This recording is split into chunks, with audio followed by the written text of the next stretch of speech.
Hey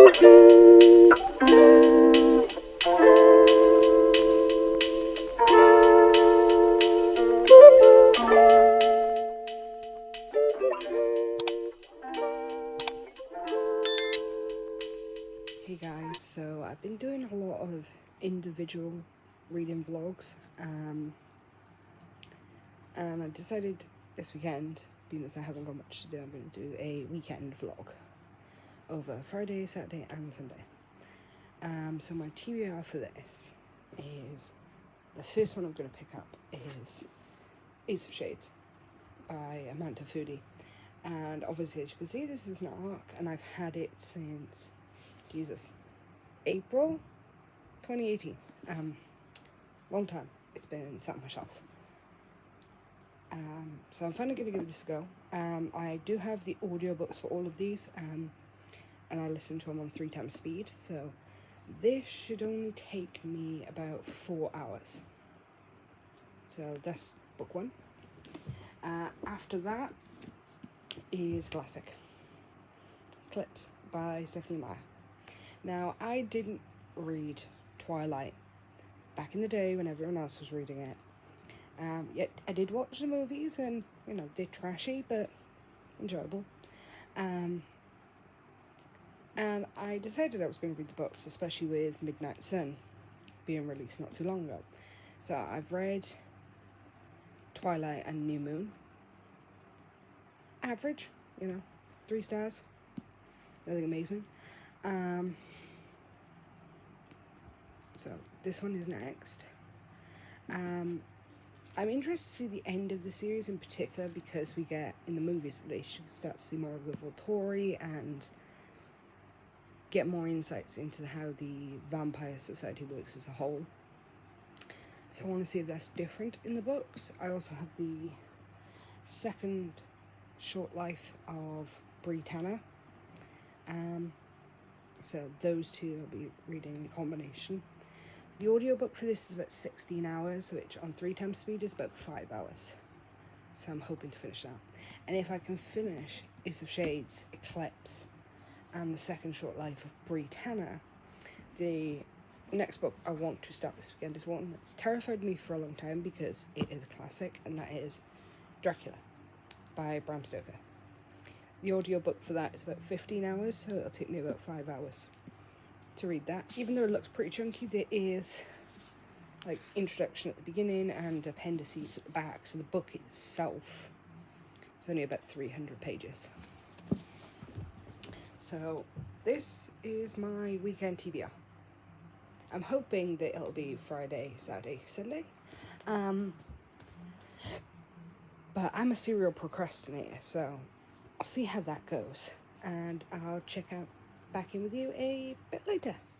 Hey guys, so reading vlog did not start off well. Yesterday was complete and utter bust.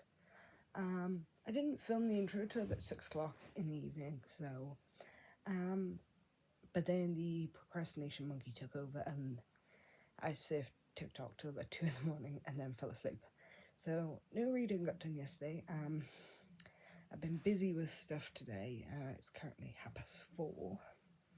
So I am hoping to get maybe Ace of Shades finished today.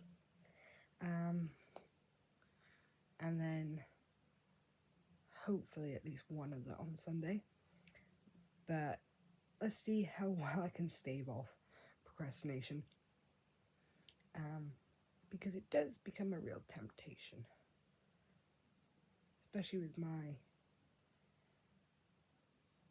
situation at the minute. I just have kind of on the edge of burnout. Last month was a really busy month. I had a lot going on. And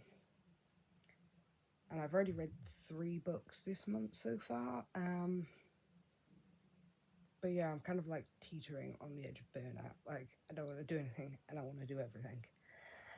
So I'm going to see how it goes. And I'll check in with you in a bit.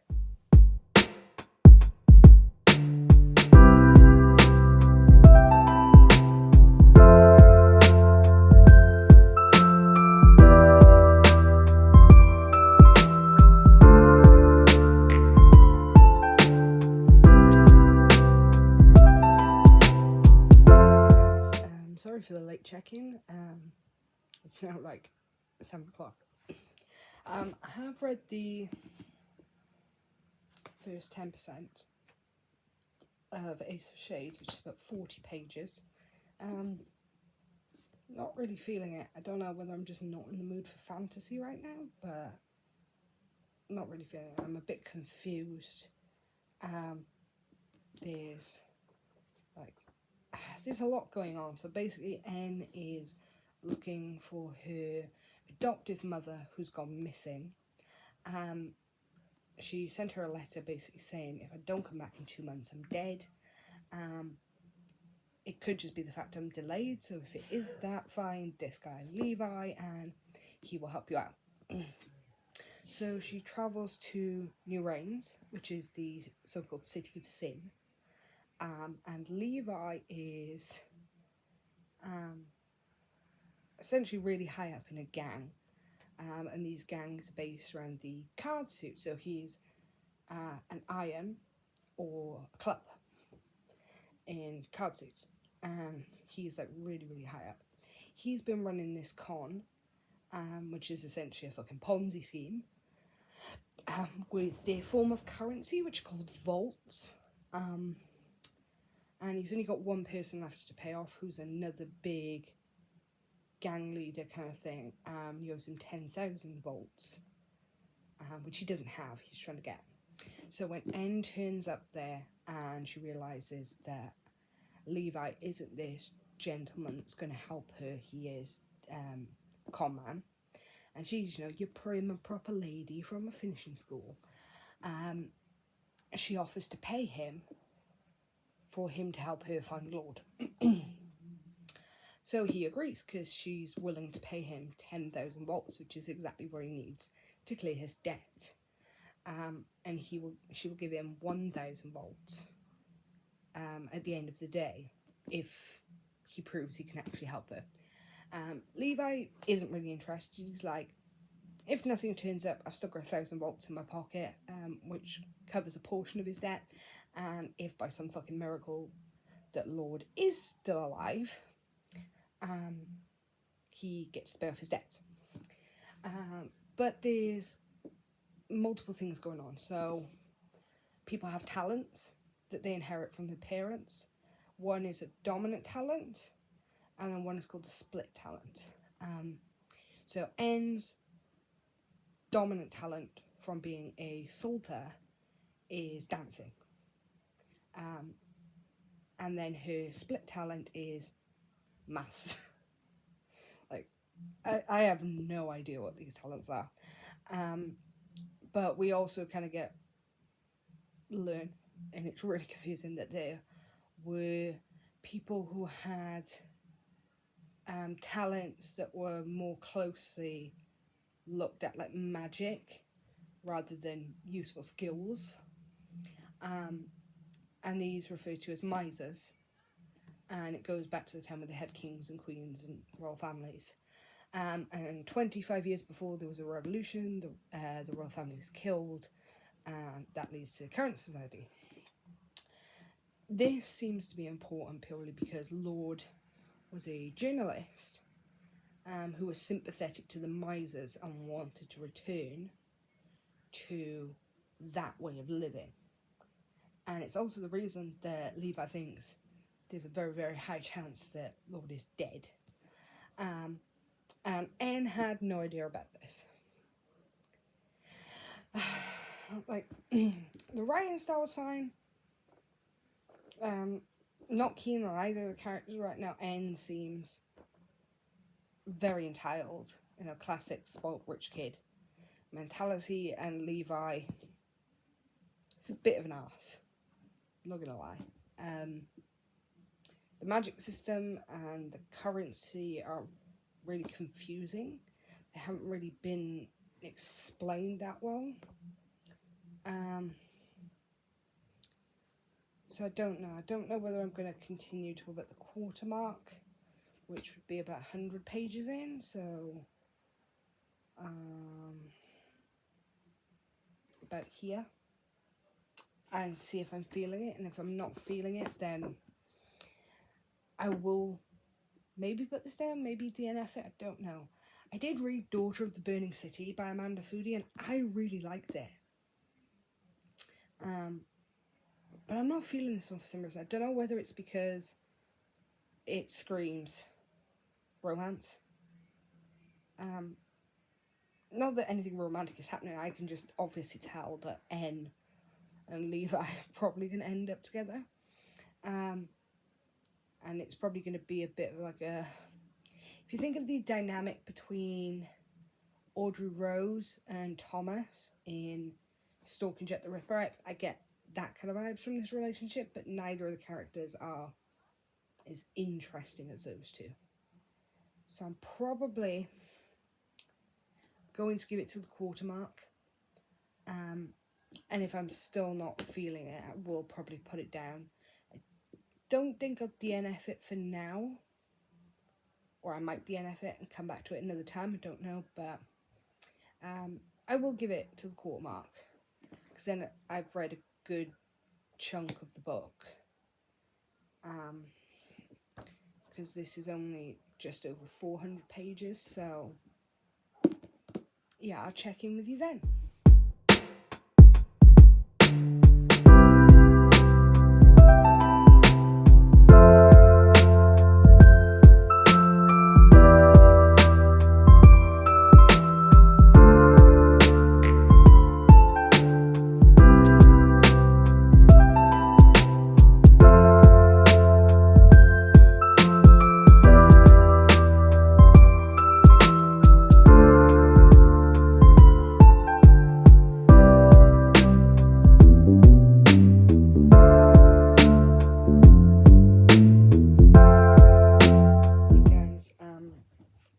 Of the way through Ace of Shades now.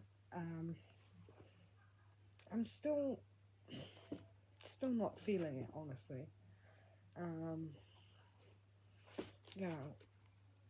It's... I don't know whether it's because it's like the first in a trilogy and there's a lot of build up and a lot of stuff we need to learn, but I'm just a bit bored.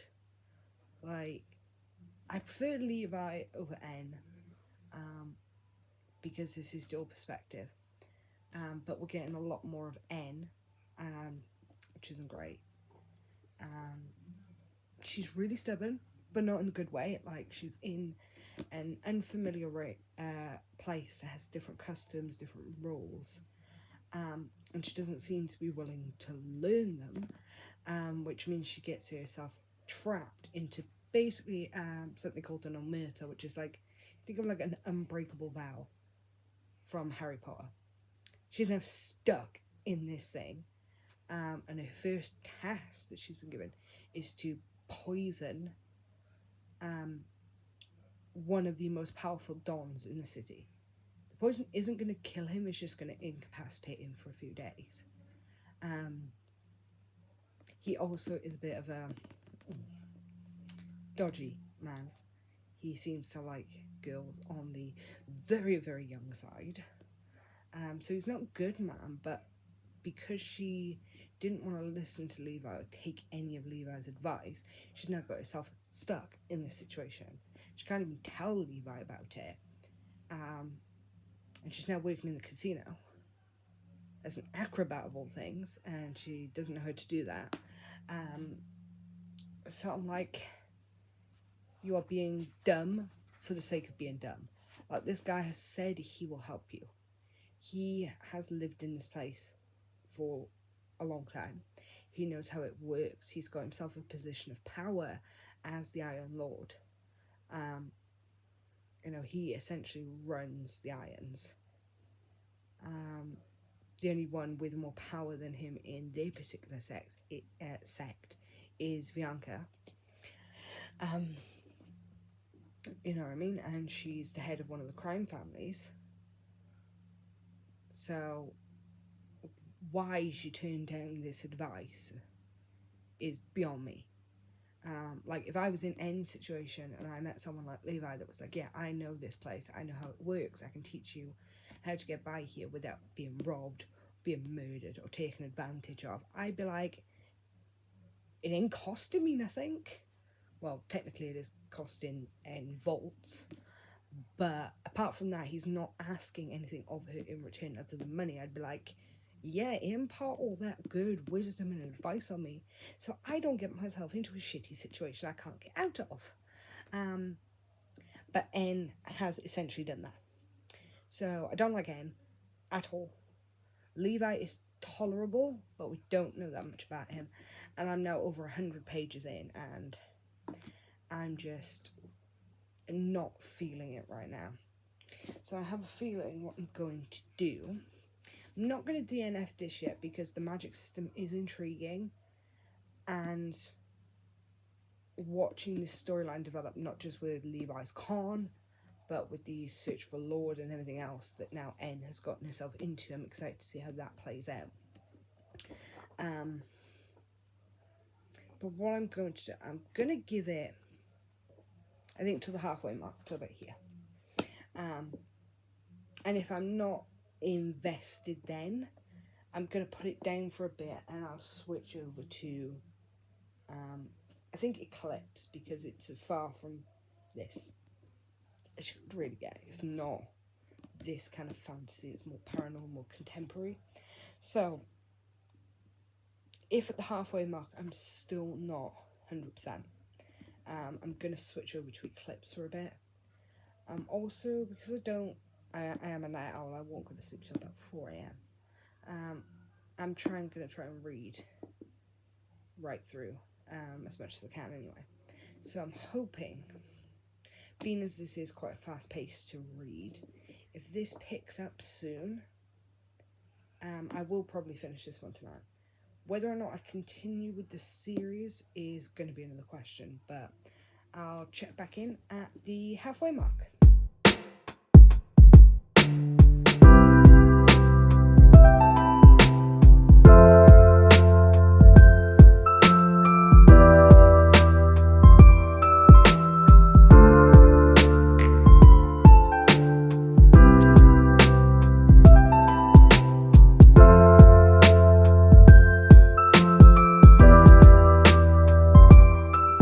So I'm close to halfway. About 150 pages in. But I wanted to give you a quick update because it's starting to get interesting.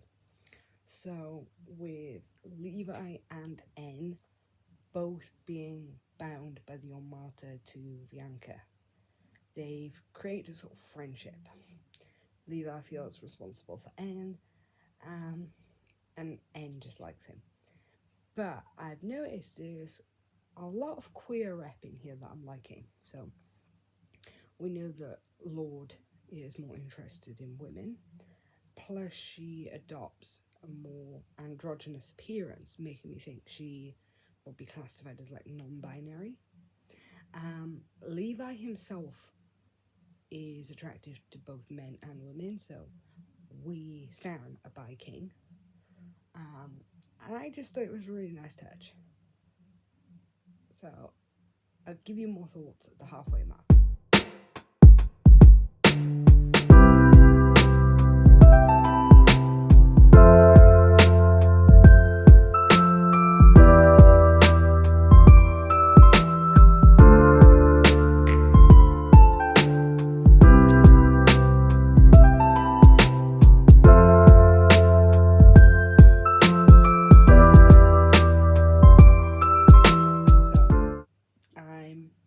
Halfway through Ace of Shades, and it's getting really interesting now. So we're learning more about New Reigns, and not just the crime family, but the gangs that run the city, how it's divided up between them, what their particular talents are. So we have the Irons, who are the con men, the Scarhands, who are the drug dealers, and the Doves, who are the assassins. And somehow, N is mixed up with a lot of them. She's smack bang in the middle. She's poisoned one of the Dons. She's bound to one of the others. She is in a mess. This girl is a mess. But she does get a lead that takes her to a blood gazer. Purely because when she's training with the acrobats for her job, she has way more of an aptitude for it than she should, considering she's never done it in the past, and it's not one of her talents. So all the other acrobats think she's lying about being a salter. So she ends up going to a blood gazer because she thinks she knows who her birth mother is, but not her father. Obviously her birth mother died, and she's got her adoptive mother in Lord. So she goes to the blood gazer to find out if she could be something else. And the revelations there are insane. I was unsure whether I was going to keep this spoiler free, but I don't think I can. Like this is exciting, so I kind of need to talk about it because I think it's going to become a really big thing later on. So if you don't want spoilers, just skip ahead like 30 seconds. Actually, I'll figure out how to put a timestamp somewhere. But Anne essentially learns that she is a Don Belay, which is the acrobat bloodline, but she also has the blood of the misers, who were all wiped out. They were killed ruthlessly in the revolution. And all the misers, the way they are depicted is they have violet eyes, they have purple eyes.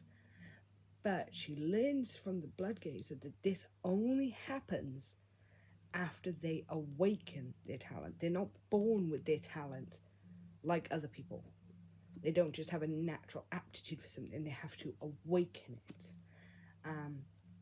which is pretty common with magical abilities in fantasy, which is why her eyes are currently brown.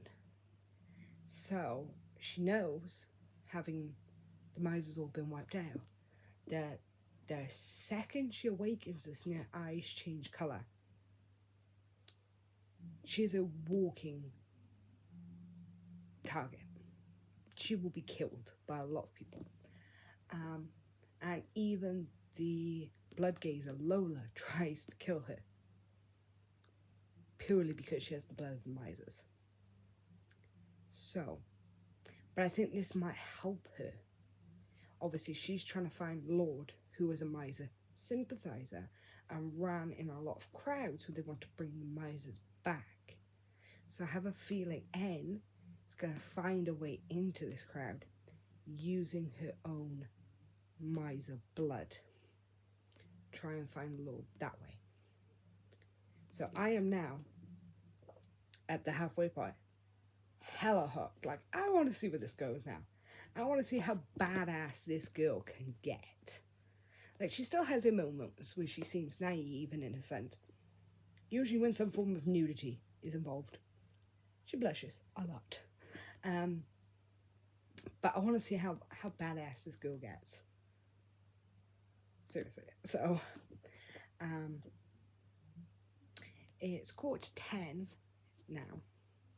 So I will probably be able to finish this tonight, I am hoping. And because it's just got so much better, I have already bought books 2 and 3 on my Kindle.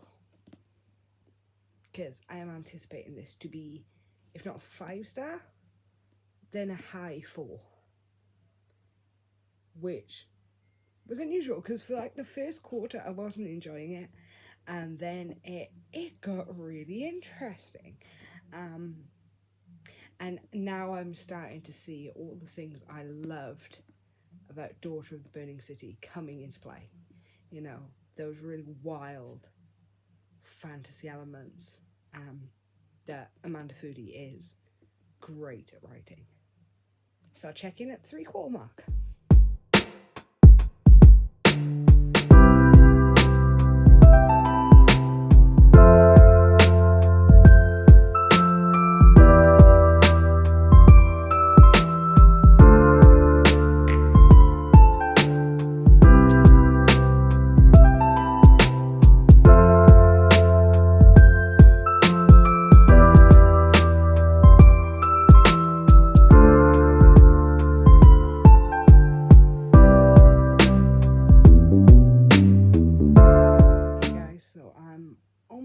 3/4 of the way through. And things are getting really interesting. We're getting a lot of the underground politics going on. Levi is being challenged for his title of the Iron Lord, which he had coming, really. He knows. Like, he's been skimming off the top of the gang's funds for a while to pay back the debts from Bianca's Ponzi scheme that he had no choice but to participate in because of the Omerta. And it's now coming back to bite him on the ass. But they've let Jack in to the secrets of N's bloodline, and now along with Lola, who is bound to N, so N is Lola's lord, are looking for her parents. And they found out that one of the most infamous misers and one of the most infamous Scordatas, Gabrielle, was executed the day after N was born. And there are a lot of females in this family, but they know it's Gabrielle purely because her execution was delayed for health reasons. And N figures it out by herself that they weren't allowed to execute a pregnant woman. So they would have had to have waited for Gabrielle to give birth. However, they also know that Gabrielle at some point was involved in a shadow gang, but she may have potentially won because of her miser gifts, her miser talent. And that's why she ended up being shot and dying from a gunshot wound rather than being publicly executed, as was originally planned. So, they also learned through Lola that the token that N carries around from Lord isn't a token or a coin. It's a bank key for the old bank that sits in Iron territory. So that is their next stop. And I have a feeling that vault, it's going to contain a lot of secrets. N and Levi are both hoping it contains a lot of vaults because he still needs 3,000 to pay off Cedric. And he's also losing control of his gang. And he knows if he loses the irons, all he has is Bianca, and he hates Bianca. He hates being bound to it. But if he's got nothing to fight for, he's just going to give up. N also learns,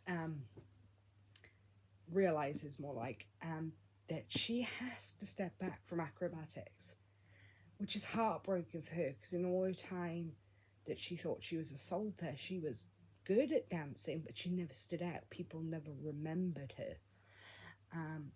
And since she's come to New Reigns, and fallen in with the acrobats, who are mainly Dondelays, she's been good at something. People know her, people like her, and encourage her talent. And after learning that she is a true blood Dondelay, it makes sense and she's happy.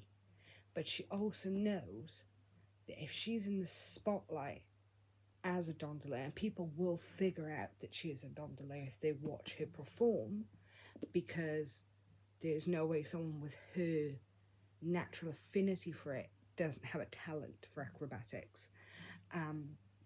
They will also be questioning her other bloodline, and sooner or later people might learn she's a Scordatta, which means she has the biggest fucking target on her forehead ever. And characters are already dying, you know. The Lord of the Scarhands has been killed, who was Levi's friend and mentor. And everything's just started going to absolute hell from the moment N arrived. So now we have questions of what is in the vault at the bank, and why was it so important that Lord gave her the key to this vault long before she went missing, And what are the talents that N has inherited from her school data bloodline, and how are they going to be awakened? And with something that just happened, and if you've read the book, it's around page 256. Something happens right here. If you've read it, you know what. And I don't know whether that is going to awaken N's bloodline gift, her Miser gift, or whether something is going to happen with the Shadow Game. Because 2 or 3 days ago, Levi only had 6 days left. So I think at this point he's got 3-4 days left before the Phoenix Club come for him and kill him. So I don't know whether they're going to end up in the Shadow Game and potentially win. I have no idea. But I really need to know. Like, right now.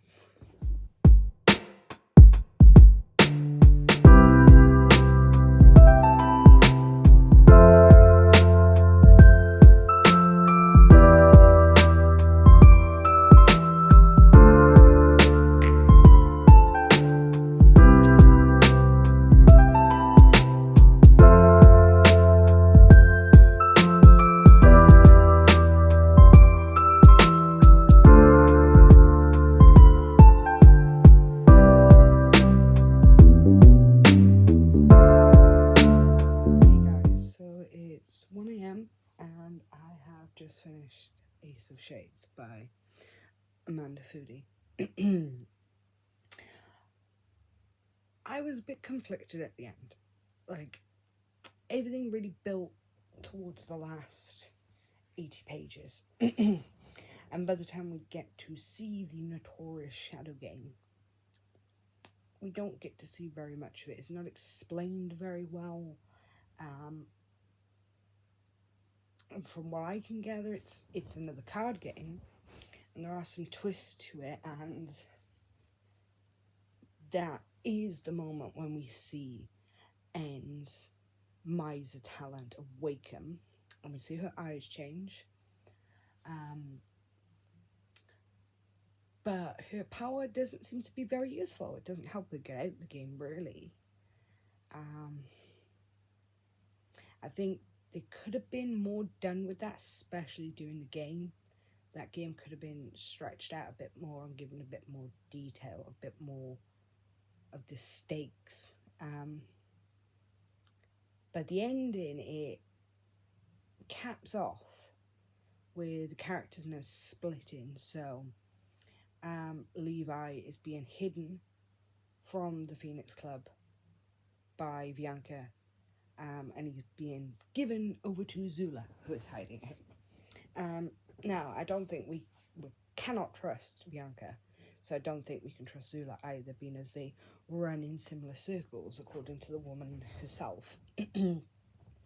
And Bianca is keeping N with her. So I assume that Zula told Bianca that N is a miser, but hasn't awakened her abilities.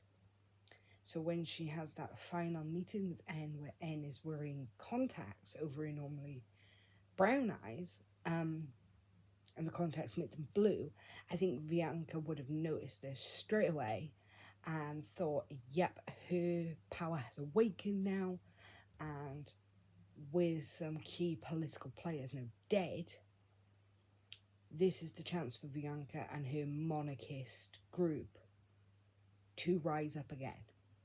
And I think they're going to use N as their figurehead, their patsy,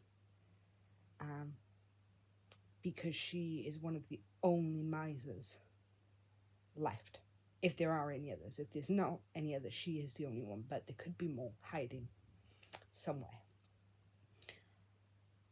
So yeah, I'm excited to see where the sequels go, and to go more in depth into the Phoenix Club, the Shadow Games, the politics, and the Miser talents.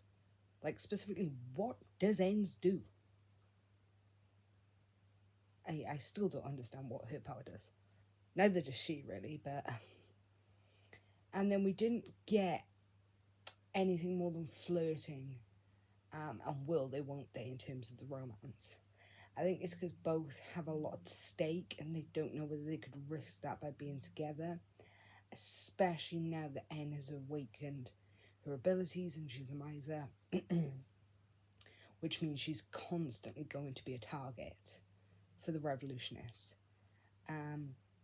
And Levi isn't sure he wants to paint their target on himself or his irons. So, yeah, I'm excited to see where the sequel goes, but I'm also apprehensive. Overall, I did give this a 4.25 out of 5. It was really good, but it didn't quite hit all the right notes for me. So, when I get to the sequel, I can't promise when that's going to be, because I am notoriously bad at continuing and finishing series. I will do a vlog on it. But yeah, it was good. I would still recommend Daughter of the Burning City more. But that might change over the course of the series. By the time I get to the end, it could be that I like that series more. But as of right now, Daughter of the Burning City is still a 5-star read for me.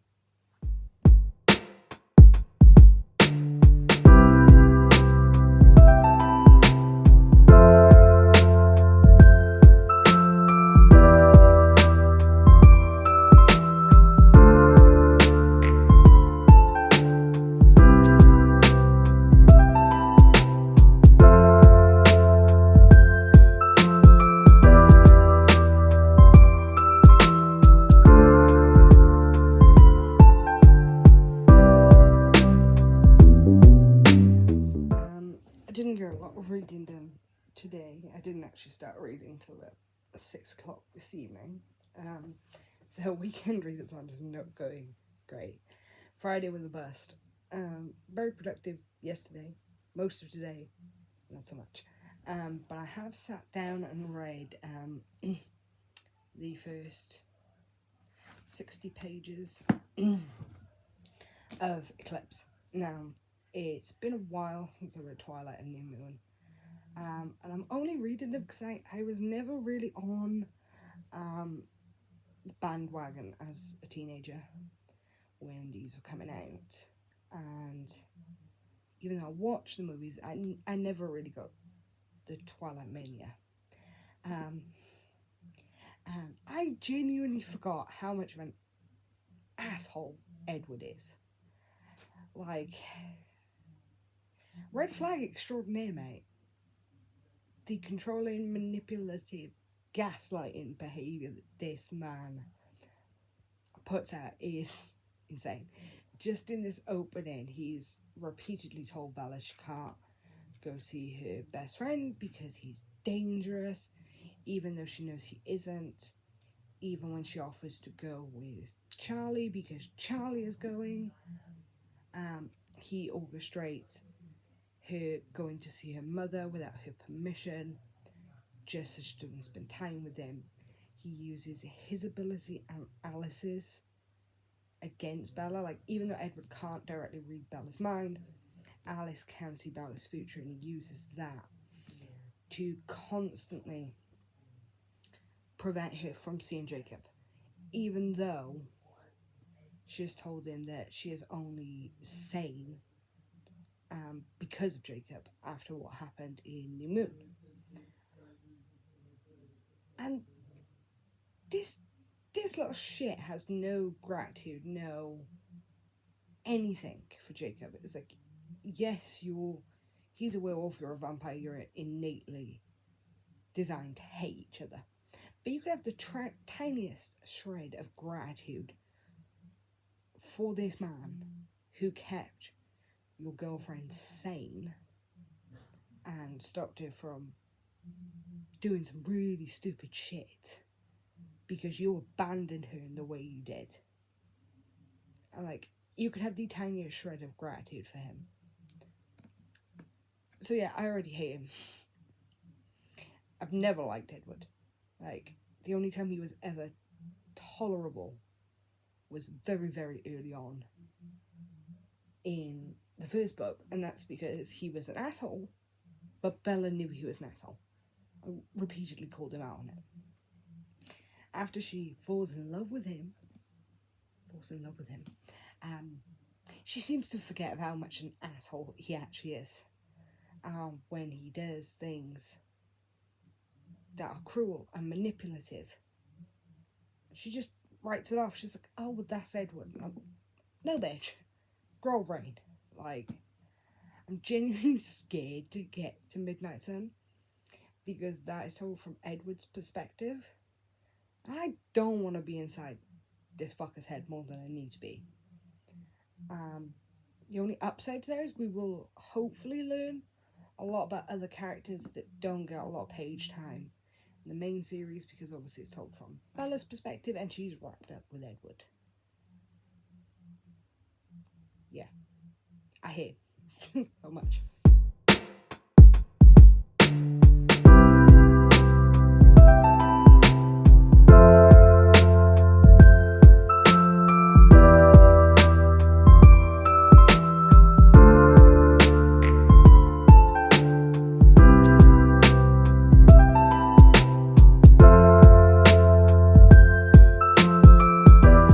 So I'm a quarter of the way through Eclipse now. It's 11:15 at night, so I took a break, did some other things, because Edward was stressing me out. But yeah, I'm getting into it tightly now. Obviously I've seen all the movies, so I kind of know where the story goes. And I don't understand the whole argument like Team Edward, Team Jacob. They're both as bad as each other. They both have a lot of red flags. Especially Jacob in New Moon. He gets a smidgen better as the series progresses. But honestly, if I had to pick one of them, if I had to be a love interest for Bella, I would pick Edward over Jacob. Because at least he's a little bit more rooted in the modern day. Like, Edward does bring a lot of his human perspectives and human beliefs into this more modern time. And he doesn't seem to have any inclination about changing. Even though he promises to Bella repeatedly that he will try for her sake. He has no intention of changing. At least with Jacob, Bella has conversations with him, and he does try. Like, they have a conversation down at the beach where she says, like, why do we have to be a vampire, a werewolf, and a human? Why can't we just be Edward, Jacob, and Bella and try and make it work that way? And he does try. But Edward is overbearing to the point where he convinces Alice to essentially kidnap Bella for the whole weekend while he's away hunting, so she cannot go and see Jacob. And Jacob has to engineer a way where he can see Bella, and Bella thankfully gave him all the information by telling him that Alice cannot see the wolves in her visions. And it causes a lot of problems because Edward just isn't willing to compromise or to bend in any way, regardless of the fact that Bella has known Jacob her entire life, since she was a child. She's grown up with him in a way, even though she spent a lot of time with her mum. He was her childhood friend. And that doesn't change simply because he's become something more. I did like the fact we are getting more of the backstories of the other vampires. So we get Rosalie's, which, if you've seen the movie, they try and make it more theatrical and make it less dark. But in the book, they do heavily imply that it was a lot darker, and Rosalie isn't ashamed to say that she killed people. Even though she never drank their blood, she did kill people. We don't really get Emmett's. Rosalie talks a bit about Emmett's, about how he was mauled by a bear, but we don't get anything from him. We get snippets of Alice's throughout the series, and Edwards as well. And I think it's either in this book or in the next one we get Carlisle and Esme's stories a bit more. The only ones, like, they tend to focus on bringing in the vampires' backstories to further their relationships with Bella. So it's the reason Carlisle talks about his past, Edward talks about his, and Rosalie talks about hers. It's not just to push the story forward, but to make a deeper connection with Bella. I wouldn't actually mind like an entire fucking spin-off series that focused on each of the vampires' backstories.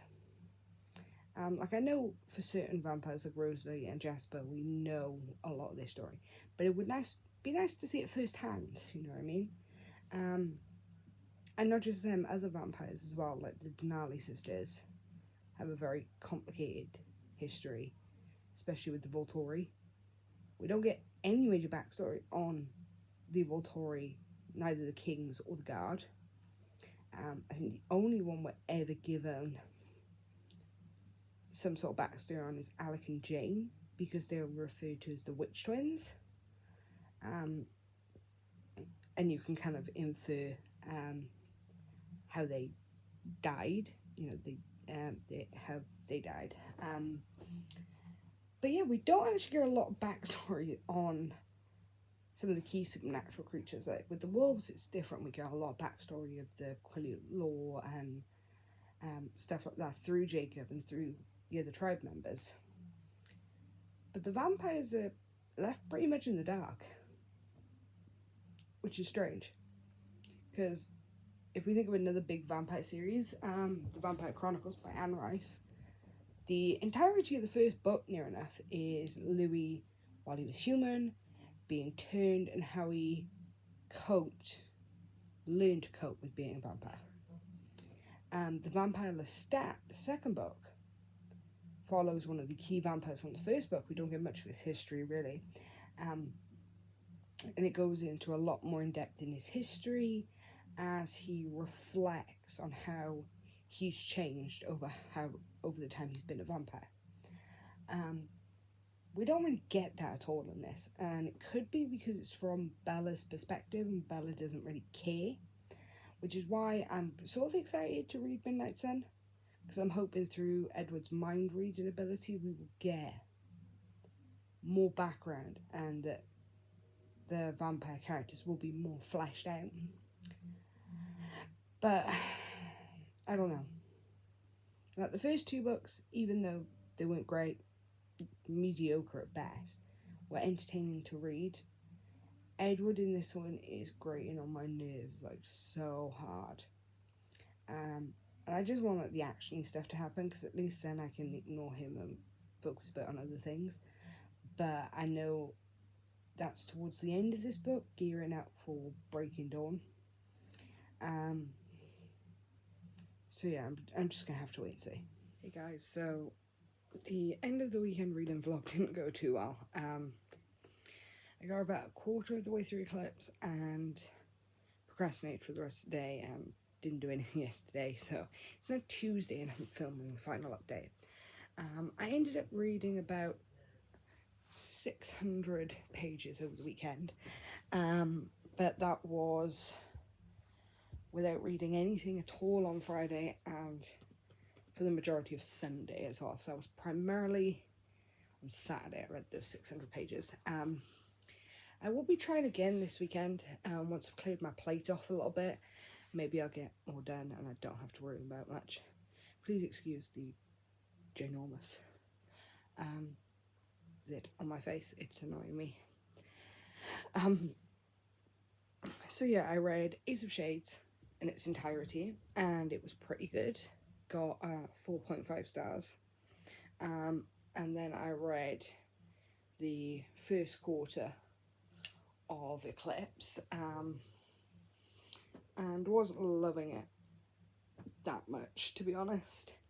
I will finish it, but I have a series for a blog tour that I need to read, and it's because I made the stupid mistake of not realizing that the book the blog tour was for was the third book in a series. So I now have to quickly read books 1 and 2 today to read book 3 and get that up for tomorrow. So yeah, I will see you in that vlog, and I'll be attempting this again either this weekend or the weekend after.